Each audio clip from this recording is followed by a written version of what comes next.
those days when Nimrod saw the cities of the circle of the Jordan have rebelled, he came with pride and anger to war with Kedorlaomer, and Nimrod assembled all his princes and subjects, about 700,000 men, and went against Kedorlaomer, and Kedorlaomer went out to meet him with 5,000 men, and they prepared for battle in the valley of Babel, which is between Elam and Shinar. In this ancient map, which is flipped upside down, Red Sea, Mediterranean Sea, Egypt, and you have Babylon, which is closer to Sudan. It's a little bit closer to Egypt in this picture.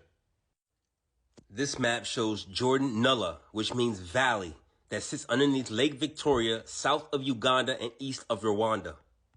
If Nimrod, a Hamite, and his kingdom sit near Babel Mandab Strait in East Africa, it would also mean that the real River Jordan would sit in the east as well. And Lot lifted up his eyes and beheld all the circle of the Jordan, that it was well watered everywhere, before Yahuwah destroyed Sodom and Gomorrah, even as the garden of Yahuwah, like the land of Mizraim, Egypt, as you come into Sor. Then Lot chose him all the circle of the Jordan, and Lot journeyed east, and they separated themselves one from another. We know Lot was in Sodom and Gomorrah. Now we know Sodom and Gomorrah is right by the Jordan River, and the description of this area are as the Garden of Eden, Egypt, and Sor, where Lot fled. Hidden in plain sight, Canaan, land of Canaan in the western cape of South Africa, where Zor is, near the Garden Route District, aka Eden District. Then Yahuwah rained upon Sodom and upon Gomorrah brimstone and fire from Yahuwah out of the heavens. And he overthrew those cities and all the circle of the Jordan, and all the inhabitants of the cities, and that which grew upon the ground. But his woman looked back from behind him, and she became a pillar of salt. There is a Sodom in Southeast Africa as well as a Gomorrah in Alexandria. Look how close these two cities are, and if you look closer, there's an impact crater between the two. The same meteorite, except we know there are no meteorites that can breach the firmament unless Yahuwah opened the gates. Lot's wife turned into salt. This area is called the place of salt.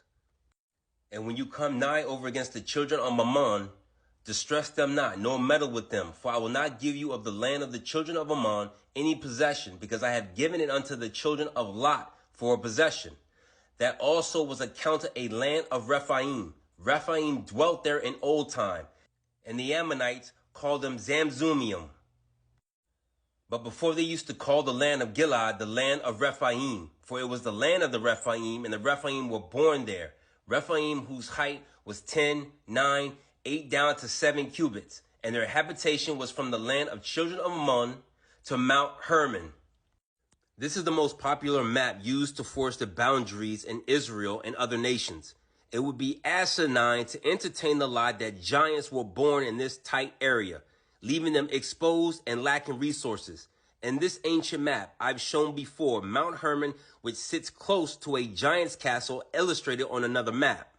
So this is very close. So Mount Hermon is a little bit on the west side, but right below is the giant's castle, which I showed in a previous post. This 1448 map illustrates a one-eyed giant in West Africa. Solomon's Wall, Eastern Botswana, where I hope to visit one day. You could take a 4x4 to Solomon's Wall in the Tuli Block region of Botswana, fondly referred to as the land of the giants. So we got 3 witnesses that we, Israelites, are in the right place. And Og said in his heart, Behold, now the whole camp of Yasharel takes up a space of 3 parsa.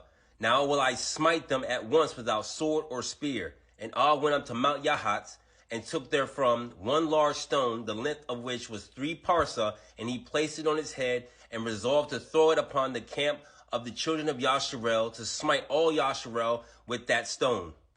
1 parsa is equal to 4 kilometers. 4 times 3, 12 kilometers is equivalent to 12,000 meters. So one of the last remnant of the giants, Og of Bashan, picked up a big-ass boulder, and an angel of Yahuwah pierced the rock, and it fell on his neck, and he died. All the kingdom of Og and Bashan, which reigned in Asaroth and Idrei, who remained of the remnant of the Rephaim, for these did Moshe smite and cast them out.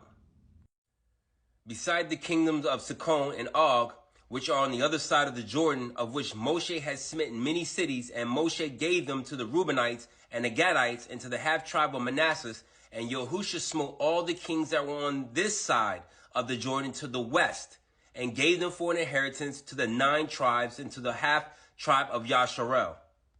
So Moshe could not go west of the Jordan, but stayed to the east